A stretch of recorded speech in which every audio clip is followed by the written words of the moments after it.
Welcome back to You Both Suck. This is a comedy podcast about conflict. I am Dara Pollock. I'm Kunal Aurora. And if you're new here, we like to start things off with a fuck, marry, kill because, conflict, but make it weird. Yeah. And being that we're both New Yorkers, we're trying to do a fuck, marry, kill New York edition for as long as humanly possible until we run out of ideas. So for today's FMK, can we get a little drum roll, please? NYC Sandwiches. I'm so excited. I know. Honestly, right. Yeah. Okay. Why don't you kick it off? Okay. All right. Well, the sandwich options are. Yeah, we should probably throw those out there. That would probably help. Yeah, okay. It's so the chopped cheese, bacon, egg, and cheese, and the Italian combo. Right. Okay. I'm gonna say right off the top, fuck chopped cheese, marry bacon, egg, and cheese, kill the Italian combo. My brother in Christ. Okay. All right. Right off the top, chopped cheese. You're just a Philly cheesesteak with lettuce and tomato. We don't need it. Be out. Oh, yeah, like and you then use it and then be out. And then be out. Yeah, I'm done. Sorry. All right. Marry the bacon, egg, and cheese. You're a staple. I know you. You're familiar. Let us do our thing. And listen, if you're not going to marry the Italian combo, you got to kill it. Because it will come after you. That's a very good rationale. We are aligned, basically. I feel the exact same. I also felt like the reason, honestly, this was a Sophie's choice of sandwiches for me. I thought about this a lot. It wasn't really an easy decision that I came to this, but the Italian combo, I feel like you can get other sandwiches that are similar in flavor that have a lot of the same components. So, and they also have it in different places outside New York. So it's a tricky kill because I'm definitely having different hoes in different area codes. I don't trust the American Italian combo. Yeah. You see what I'm saying? All those meats are definitely 75% plastic bag. So I can't have that in my system. And I know I'm not the healthiest eater, right. But everything about that meat feels so disgustingly processed. But if you were to have it in Italy, right. I mean, it'd be offensive. Yeah. But I would still do it. I understand. Yeah. So yeah, we are aligned. That's exactly what I think. And Fantastic. Also just a good chopped cheese is just sinful and indulgent and wonderful. And sleeper hit, I don't know if because you live in Greenpoint. Yes. Have you had the chopped cheese from God Bless USA Deli? Girl. Because it is so good. I didn't tell you this. Girl. Yeah. Girl, I'll take off my earrings and fight someone who thinks the chopped cheese at God Bless Deli isn't one of the best. It's so good. I almost feel bad telling people about it. Can I just say one thing though? Yeah. One time there was a sticker from a vegetable in my chopped cheese. But you ate it anyway.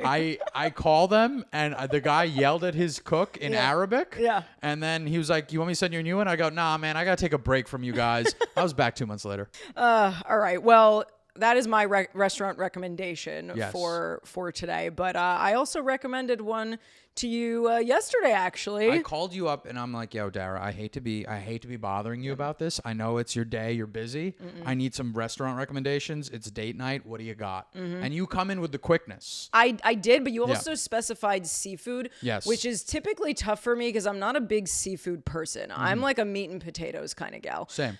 And I am Greek or half Greek, and we, Greeks love fish. So, but my family was very American, so we didn't really grow up eating a ton of fish. Yeah. But I recommended to you one of my favorite Greek places in Astoria, which is Stamatis. And Stamatis is how I'm gonna say it. Phenomenal. Stamatis, nothing. It hurts me. I don't care if it does. It was stigmata. It was getting in. Oh God. It was. I get in there, and man, I love nothing more than a Greek waiter. And their disdain, the just utter disdain of hey, he seats us next to the air conditioning. My girl's it's a little too cold. Yeah. And then he next table over in front of the bathroom. And then I go, "Hey man, I can't be sitting next to the bathroom." And then he takes us another table over and just throws the menu onto the table. And I go, "I love the disrespect." I mean, the thing is, for me, I don't know if this is just a New York thing, but I feel like you can be snotty, be ineffectual, but as long as you put something brilliant on my plate, I don't really give a fuck. I don't. Do you know what I mean? If you are making, I was at this diner and they made a lemonade which was so delicious. Okay. And I was like, in the beginning, I was like trying to chat up the server and he wasn't having it. Yeah. And I'm like, if this guy is doing something disgusting to my lemonade, I don't care because it tastes so good. I don't care if he's stirring it with a member of his body. Yeah. I do not care. This lemonade was so tasty. I had to be like, hey, man, I know me and you haven't been jiving. Right. But that lemonade is phenomenal. That's what I mean. I'm just like, I don't really care. The only time I care about bad service is if it takes too long. Yes. As New Yorkers, again, I think that's just a general thing because Mm-hmm. I'm not even being snobby about this as a New Yorker. I think it really is just a thing because I've been to other places with friends in other states who don't live in New York, I'm saying, and they are unaffected by slow service. They sit there. They sit there. And wait. And I am appalled by this behavior. If I'm not ordering dessert, throw me out. That's what I'm saying. Drag my chair out and empty it like it's garbage. Yeah, no. Yeah. It's a problem. So My girl does that. She'll sit there and she'll have like a couple sips of her wine left. Yeah. And I go, can we go? And she's like, I'm not done drinking. And I go, well, then neck your beverage.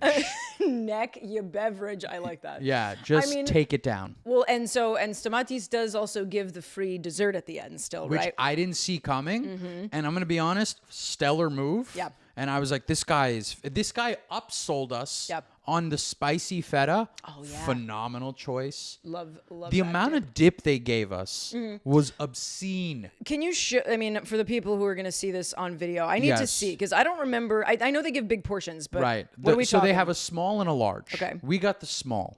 Okay. The small was probably the size of a hubcap. You had 5 dips on this hubcap. Oh yeah. That's normal. No, at that yo, place. I'm mean, sorry. yeah. This is like there's 2 of us. Yeah. My girl is the size of a broom.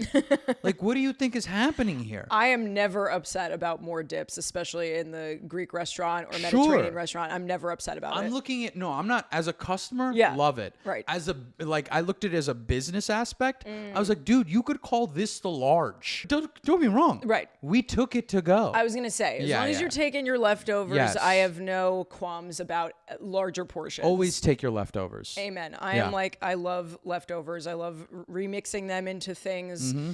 But anyway, yeah. So it's one of my favorite places. I'm glad to hear that it still holds up because I haven't been in a while, but I've always sent people there and they kind of say the same thing. They're like, Yes. it's not the most amazing service. It's super no frills, but it's delicious food. So. Stamatis was stellar. Well, either way, I'm glad you enjoyed. But it does bring me to my next point, which is I have a very irrational fear of shrimp heads. Yes. You had suggested another restaurant too. Yeah. Oh, Servos. Servos, Yeah. which I'd already been to. Right. Now, the thing is, one of the dishes at Servos is that it's fried shrimp heads.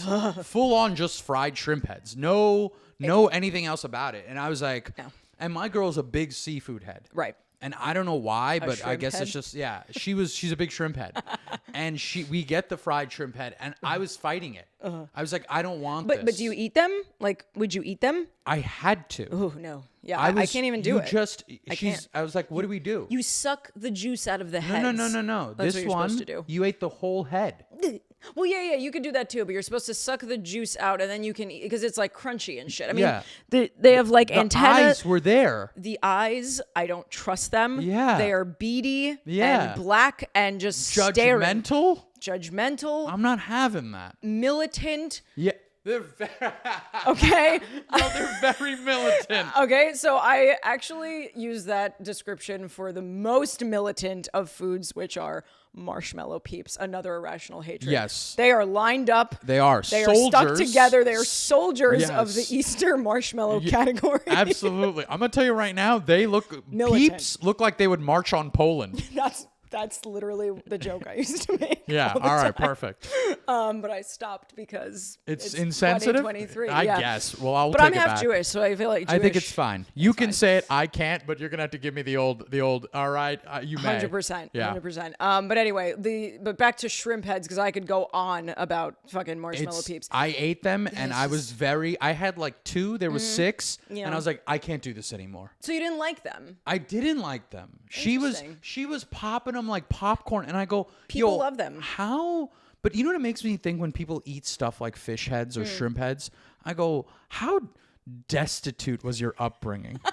What kind of like wild behavior were That's you funny. raised under where this is the nonsense you get yourself into? I actually think it's the opposite. I feel like people eat things like shrimp heads because they want to seem like they have a refined palate. No, I think shrimps and lobsters are the roaches They're of the sea. the bottom feeders. They're I know. the bottom. I know. So if you're eating a shrimp's head, Yeah. no, thank you. That's a You good want to point. know why we didn't have seafood? Because we're just, first of all, it's not a big thing in North Indian cooking. Right. But like also, we're gonna sit here and work open shells? Oh, that's a whole other thing. When Yeah. you leave the tails on in a fucking shrimp pasta. No. Oh yeah, I want to stick my hands into No. boiling hot pasta and sauce. Just cut off the fucking tails. Be done with it. Animals. Yeah. No. Let's get into it. Okay, so today's squabble is very exciting to me as a woman because it is bridesmaid You don't drama. think I can't get behind bridesmaid drama? I mean, come on. I won't No. truly know. I Yeah, will huh? not truly appreciate or understand as much as you do. Right. But let me tell you something, girl.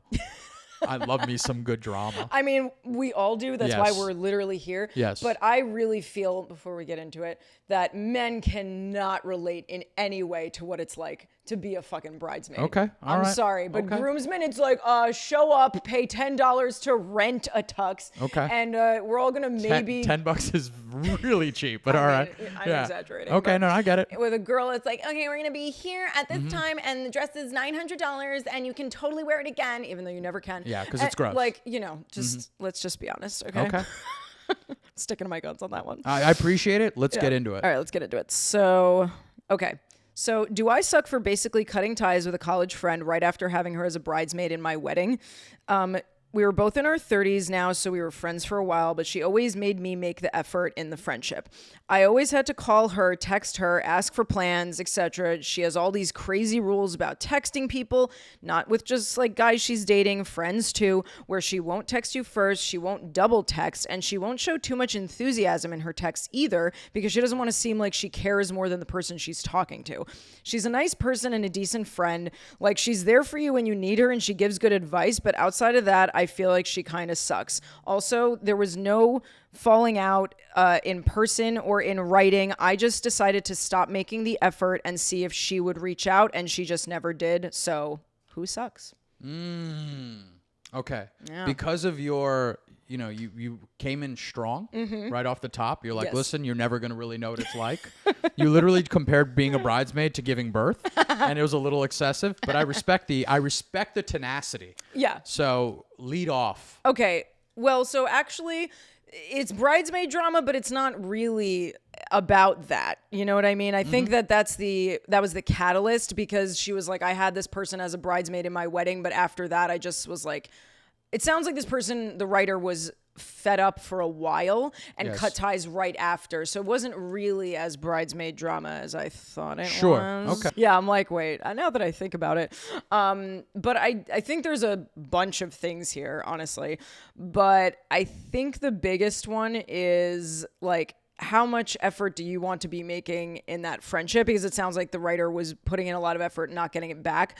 I don't totally blame the writer for being like, let me pull back and see if this person is going to actually, try to hang out with me or whatever. Like, I think she was right to do that. I'm going to say there's other things in here that I could pick apart. Listen, but, yeah. there's some people out there Yeah. that are terrible at making plans. Right. And you gotta be the person to sometimes do it. Yes. And if you don't want to be that person, Right. you don't have to be.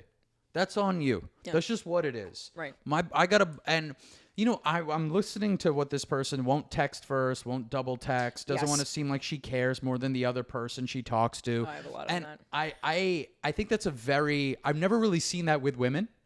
Oh, that's interesting, because I was just going to say I have a lot to say about that. Okay, Yeah. because I've only see that with men. Interesting. Like, where men create this weird categorization as to what they will or won't do. It Okay. feels very sociopathic, but then Yeah. the thing is, I associate sociopathy with men and never with women, even though women Right. can be sociopaths, and I've seen it.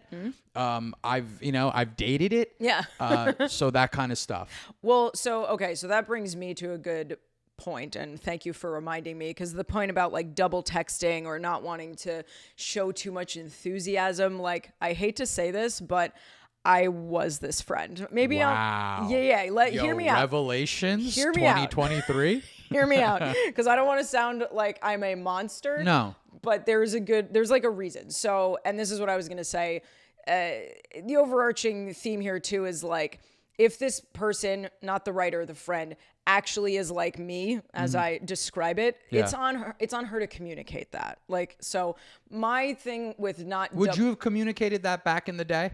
No, back in the day I wouldn't. And that's so what then I'm saying. How is that any different than this person? Well, I'm just saying it could be maybe an age thing. Maybe she's just also not that self-aware. Like I've been in, I've done a ton of therapy, so I know this about myself. So for me, I used to get into this squabble, if you will, sometimes with friends because I'm pretty big on not double texting also. And it's not because I don't want to see that person, or it's because I had a deep-seated issue with feeling like a burden on people. Really? Oh yeah, huge. Okay. So I feel like if I text you and you don't answer, I take it so much more personally than most people do. Right. So I feel like, they saw it. They probably saw it. So, they're ignoring me. Okay, it's probably a me thing. I'm just going to leave that and go, whatever. But if it's like obviously something super important, I really need to talk to my friend about it, I will double text. But like, I have an issue doing that too, just because I take it so personally when a lot of times it's not personal at all. Yeah, I mean, I used to get a lot more frustrated when somebody says, "Oh, we got to talk."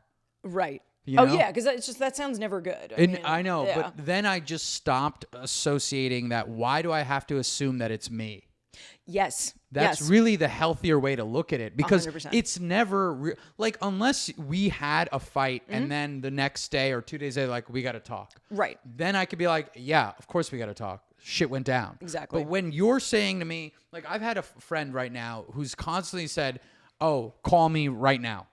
And it's like, oh, this isn't me. Right. I did nothing here. Yes. And it's like, the problem is a lot of us assume these types of things, and we got to get over our own stuff and realize that it's not us. It's most of the time not us. And I still work on this, like to this day. It's the same thing. If like I'm dating a guy or something and I text him and he takes a lot longer to text back than usual, eventually there's that voice in my head that goes, is he mad at me? Even though I know there's nothing I did. You know what I'm saying? Like, it's weird. My girl does that all the time. She'll be like, "Are you mad? Did I do something wrong?" Right. And I go, and I want to be her best friend. Yeah. And be like, "You don't need no man."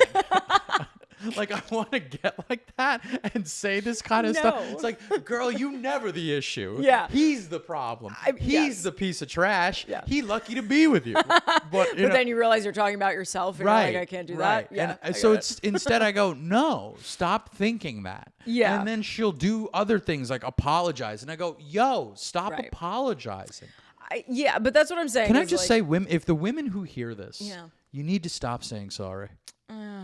I know, but it's hard, man. Listen, I'm not saying it's easy. Yeah. I'm not saying you just do it. It's like a reflex at this point. And it sickens me that's your reflex. I'm the type of person who I will bump into, someone will bump into me and I'll apologize. Yeah, I don't like it. I don't like it. I know. It's just so ingrained. It is. I it's try, disgusting. though. I am better about it, though, in like a work forum. But when it comes to friends, I am definitely over apologetic. But it comes back to this whole deep-rooted thing about feeling like a burden to people. Yes. And not having a ton of friends growing up. So sometimes there's still that voice in the back of my head that's like, I have friends. Yeah. You know what I mean? I've seen that with you. And it's like very odd. And I'm like, yo, why wouldn't anyone be friends with you? And I don't want to say, oh, nobody gets it. But like, it's true, though. A lot of people who know me now say that. They're like, I can't imagine that's your vibe. Like, I can't imagine you were that person ever. Right. And I'm like, no, I was, like, big time. You get like that in a lot of ways. And I think a lot of people do. Yeah. And it's just like, we got to just sit there and realize something, that if you're a good person, and the problem is it's awareness. Right. It always comes back to awareness. But it's like,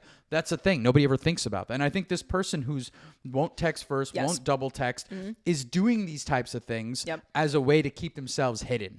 And to keep people also a little bit at a distance, so you don't let them too close that they could actually hurt you. Exactly. It always comes back down to how far we can keep people at a distance, how much armor we can put forward. Yep. It's like being casually cruel just because you want to do it like, oh, I want to keep people at a distance. That, and also, though, it's cruel to yourself. You're literally not letting... They never see that. You're not allowing yourself to have genuine connections with people if this is what you do. Right. I realized that, but it took a long time for me to actually realize that. I think that's why I the stopped. writer doesn't realize how much her friend is creating this armor. I agree with that. I think the writer didn't sound mean at all towards the person. It sounds like she kind of just let it phase out. She was like, I'm just going to see what happens if I back off. And I completely support that. Yeah. Because like I said, I think at this point, they said they were in their 30s. You should be doing some, in my opinion, like I don't want to shame people, but I feel like you should be somewhat self-aware, doing some of the work to know what your issues are. You gotta clean house. Yeah. You gotta, some of these people gotta go. Some of these friends gotta go. But I feel bad. I do feel for the friend a little, just because, like I said, I know that I was that way and still sometimes have a hint of that. You can't save everyone, though. Yeah, no, 100%. And it's you gotta just do like, it yourself. after a while, you gotta build your roster. Right. And it's so hard to make friends in your 30s. I agree. And it's like tough, and I get it. But And they were friends since college. Right. So that's why it's even more shitty, because it's like they weren't like childhood friends or anything. Like college, it's like obviously your lives change drastically from college to in your 30s, but like it's not like it's a huge leap to think that friendship could make it, but you do have to communicate. And I think this friend just didn't do that. You know? No, and I think that's who that person is. But Yeah. I'm going to offer a twist right here. Sure. All right? Okay. Call me Oliver, because we're about to get into it. Oh boy. Yeah, oh yeah. Here we go. Yeah, here we go. There's Yep. something in that really that stuck out to me, and it just really. I was like, I maybe get angry at the writer. Okay, angry at the writer. Interesting. Yeah, when she said that, she's there when you need her and gives good advice. To be honest, like, do you not like that? To me is paramount. If you have a friend who's there when you need them and gives good advice, that's huge. Yeah. That's a bit like you gotta. When I hear that is your friend's qualities, you have like it makes me think. Are your other friends as good? Because, okay, this person doesn't double text you. This person won't text you back. It almost makes me think, how needy are you when you need them to come to you in this way? And meanwhile, said person, not as communicative, sure. But when you do get in touch, the advice is hot. There when you need them, they'll pick you up. Yo, that's pretty solid. I mean, that's like how I think that's how I would describe myself back in the day, is that I'm there when people need, and I'm still that way. Like, I'm there when people need me. I give good advice. Sure. One of the reasons we're doing this podcast. Absolutely. But yeah, Take that bow, get your flowers. Yeah. Thank you. But I mean, I do think that, it could be that, but it did sound like I agree with you. Yeah. I'm still on the fence. I just think that there's something to me, like when I have a friend who's willing to give there when you need them is a big deal. I agree. That's a big deal. It's true. That is a big deal. I don't think that there's some friends where there when they need, like I'm worried that I may not be able to rise up to the occasion, that I will be there when they need me. Yeah. And then on top of that, give good advice. Sure. Yeah. That's not that hard. I think it isn't that hard, but it's still important. Very important. Very important to be able to give good advice. They go hand in hand. Yeah. But I think they're separate beasts in their own right. Well, yeah, but usually if you need somebody for something, I'm not saying it's always advice, but usually you want something from them. Yes, I but would think. there when you need them could be ride to the airport. True. There when you need them could be ride to the hospital. Well, we don't know. She didn't give detail on that, so I understand that. I'm not giving the friend too much credit, because Yeah. the writer did not tell us like what kinds of there when you, because there are some friends who are also there for you when you need them, maybe virtually, but will never show up for you physically, and that pisses me off as well. Absolutely. So, Of course. But there's just something. Yeah. Those are such two stellar qualities I for agree. a friend, and then for you to just be like, that's not enough. I'm like, who are your friends? Like, are you friends with Deepak Chopra? Yeah. Who is your friend out here? You got friends that got money and advice. You know what I mean? Like, yeah, but what's it is, happening out here? I do agree, but it is still annoying, because like being on the flip side of this, where I've experienced this as well, when you are the one who's always putting the effort into the friendship, that shit does get annoying. It does get taxing. You I know get what it. I mean? After And a while, you're like, it's a lot. And it does make you question your own like sense of like self-worth too, because then you wonder, am I just, again, it comes, in my case, comes back to the burden thing, but you're like, am I just bothering this person? Like, do they not want to hang out with me? They never make the effort. It's always me. I get fed up with that as well. So I'm like, I side so far with both of them. Right. Like that's where I'm at. One of the things that also stood out to me, and I think I even mentioned this to you once before, and I'm going to admit this to a lot of people right now, but remember when she said like she doesn't like to show too much enthusiasm? Yeah. I think I told you about this. I was like that when I was younger. I didn't like to smile when I was a dancer, for those who don't know, when I was younger. And I didn't like to smile too much when I was dancing because I didn't want people to know that I was full of joy because I felt they could take it from me. Okay. First of all, can we take a second to just step? Can we? And you may get upset that I'm about to put you on blast right here. Because all right, what we need to discuss right here is like after we'd recorded a couple episodes. Yeah. And I was like, I think we'd recorded an episode and I was like, man, that really went well. That was pretty solid. Yes. And you stone-faced me. You looked at me like you were, you know what you were? I forgot about this. If this was a chessboard, you were the rook. Girl, you were the castle. You gave me nothing like bricks. And I was like, what is this? Did we not have a good time? Hey, hang on. I did not. No, I didn't stone face you. Yo, you were straight up. But I was pretty stoic. Yeah, it was Stonehenge out here. You were just brick facing me straight up. And I was like, what? I thought this was a good conversation. I thought we were both. No, that went well. Who says that's like such that went well. I'm sorry. What are you in the 1520s? I forgot about that. You were in your parlor and you're like, oh, this was a lovely tea time. It went well. It was ridiculous behavior. And then actually I remember, I think we texted about it and I said something I said, yeah, well, I don't want to get my hopes up or anything. And you were like, why wouldn't you want to get your hopes up? It's like, and also, what are you talking? It's like, and then you said this to me. You said, I'm afraid somebody will take it away. Yeah. I go, who is out here acting like this? The universe. Yeah, and that's the problem. Never think that the universe is against you unless you want it against you. And also, if you think that way, things tend to materialize that way. Believe me, I'm aware of all of these things. Yes. But it's still something that's kind of ingrained in me from a very young age and just got worse as I got older. You are not your young age self anymore. I know, but those are wounds that we carry. So it's a conscious effort for me to always be like, show your emotions, show your enthusiasm, do those things. It's a conscious effort is my point. It's such villager behavior. I know. All right? Like when people have good news or good things that are on the horizon, they always act. This would happen in my house growing up. Like if there was a job opportunity that had come about, or like let's say my mom got a promotion, right? I mean, this woman's making an extra $2 an hour, and she's like, "Don't tell anyone." I go, "I'm 9." Who am I gonna tell at 9? You think I'm walking into like 3rd grade, be like, yo, you won't believe this. My mom making $22 an hour. Yeah, back up, poverty-ridden maniac. Yeah, like, what? you don't want to jinx it. I get it. I get it. That doesn't exist. Let's get rid of this mentality. It's such villager behavior. No, listen. I'm aware it's a scarcity mindset. Yes. It's a negative mindset. Yeah. I'm not unaware of that. My mind is wired to go that way. Yes. It has been, like I said, since I was younger, and it is just a conscious effort for me every single day to think positively. After a while, and I'm not ashamed of it. After a while, it needs to be unwired. You need to loosen the knots. You gotta rewire. Yes. And I know that. Yeah, the knots need to be loosened. They need to be undone. Yeah. And we need to start acting like it's Thanksgiving. You want to know why? That is my Super Bowl. You want to know why we need to act like Thanksgiving? Because everybody eating. Oh my God. I'm saying it. I don't care. Everybody eating. Stop it. Yeah. Well, I just wanted to bring that up as a I kind of get where that's coming from, but it's such a fucked up place to exist from, especially if you're trying to, again, have real, genuine connections with people.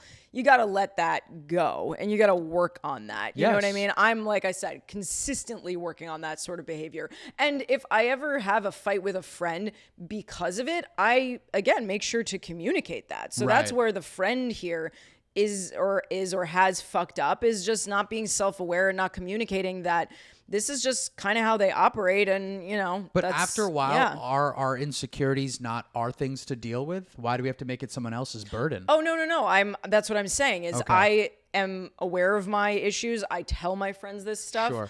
And if it ever comes off like it is a burden to them, or it's like something they have to manage or handle, that's different. But I do think there's an element of you know, sympathy and empathy to it. Yeah, like just in friendships in general, knowing what makes somebody tick. Like if I know that you hate people who are late, I'm not going to go out of my way to be fucking late every time. I'm going to try to be on time. You know what I'm saying? Things like that, I think you have to respect people's boundaries. But yeah, so that was just one thing I wanted to point out. And there's something else that just stuck out to me here about this one. Yeah. And I don't know. Maybe you got to tell me because I might be wrong here. Okay.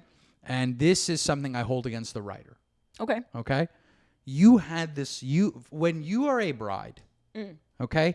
Your bridesmaids. They are you as a bride. You're a lion tamer. Yeah. Okay. Your bridesmaids are the lions.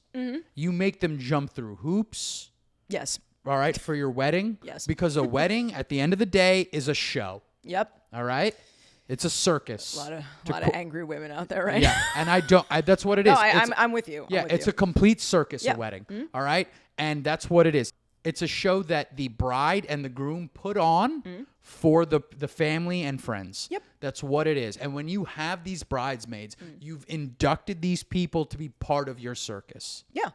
And then for you to make this woman jump all these hoops, for you to make her do all these things, and then now you've decided it's time to cut them off? I'm going to be honest. No. Okay. Don't like it. Okay. That's interesting. That's an interesting point. I will say, well, first of all, one thing you will rarely ever get a bride to admit is that they were a bridezilla. Like no bride will ever admit that they were controlling and I'm not saying that this person was, we don't know her. Right. But like I actually have been a bridesmaid in a few weddings where the bride was actually very chill. It does happen, but it exists. It exists. But the stereotype exists for a reason. Yeah, and at the end of the day, though, you're right that you still have to be doing whatever the bride wants. So there is an element of hoop jumping and things of that nature that the person has to do. So yeah, you're right in a way. That is a little bit of a shitty situation. It makes me wonder, though, if maybe this had been going on for a while, because I know that if I were getting married, there are probably some people, I mean now probably not, but like if this was in my early 30s, there were probably some people that I would have put in my wedding just because I felt like I had to. Right. And there becomes like a little bit of that, which I hate, honestly. That's obligation. Why there's like an obligation sometimes, which I don't subscribe to. One of the reasons I'm like against big weddings with a lot of bridesmaids and shit. But as half Greek, I'm surprised. I mean, I truly was expecting. Oh no! You know, I mean, first of all, I'm older now. If I got married, I feel like it would be super small. But when I was younger, and I thought it would happen. City Hall wedding. Not City Hall, but it would be like small friends and family, maybe destination, weed out the week. You know, only the people who really. I love a good weed out the week, but I'm gonna say right now, if you felt this way for a while about such friend, you shouldn't have made him a bridesmaid. That's maybe true. Why make them jump through all these hoops and then inside in your heart of hearts, you knew you were gonna give them the boot?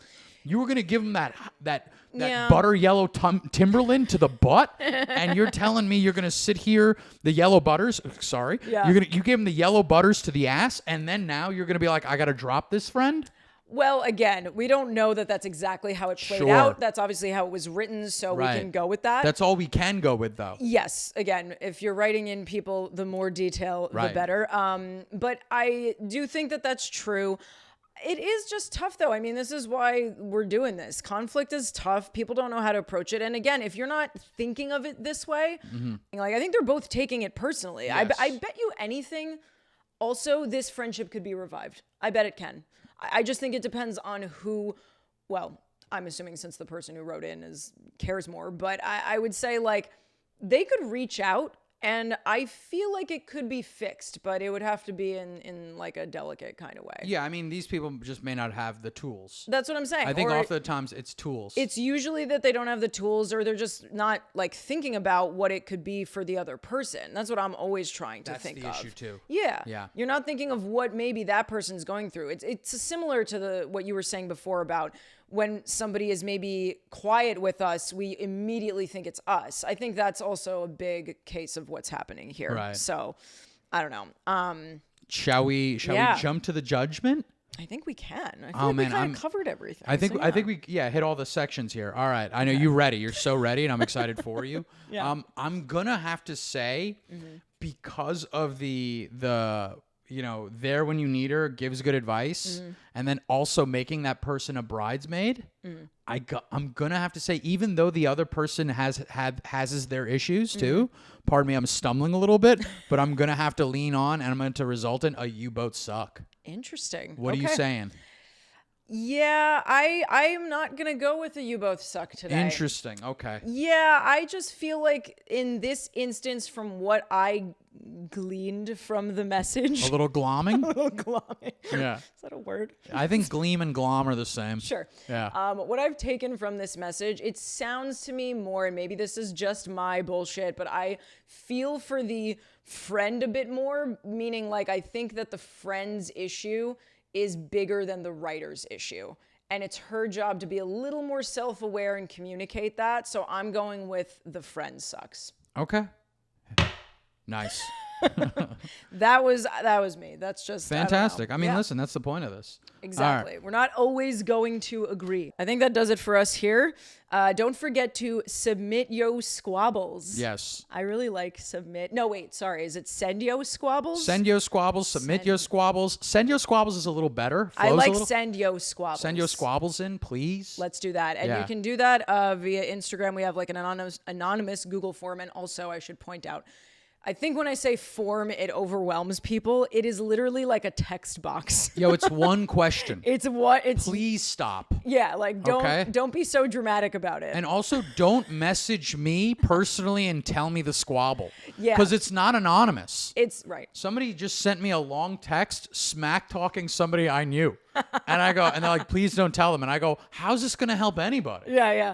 And also it's like DMing you could in theory do, but it gets cut off and I feel like it's just going to be a mess. So I think we should stick with email us, youbothsuckpodcast@gmail.com, or use the anonymous Google form. Those are your best bets. You can rant all the live long day and Detailed as possible. exactly. Yeah. And that's it. So we'll see you next time. And then also follow us at oh, duh. yeah. Yeah, I'm doing great today. You're doing fantastic. I'm okay. doing great. Follow us. I am at Dara Pollock. No C in Pollock. God damn it. Okay. I'm at all day KCA on all platforms. Yep. And that's it. We'll see you next time. See you next week.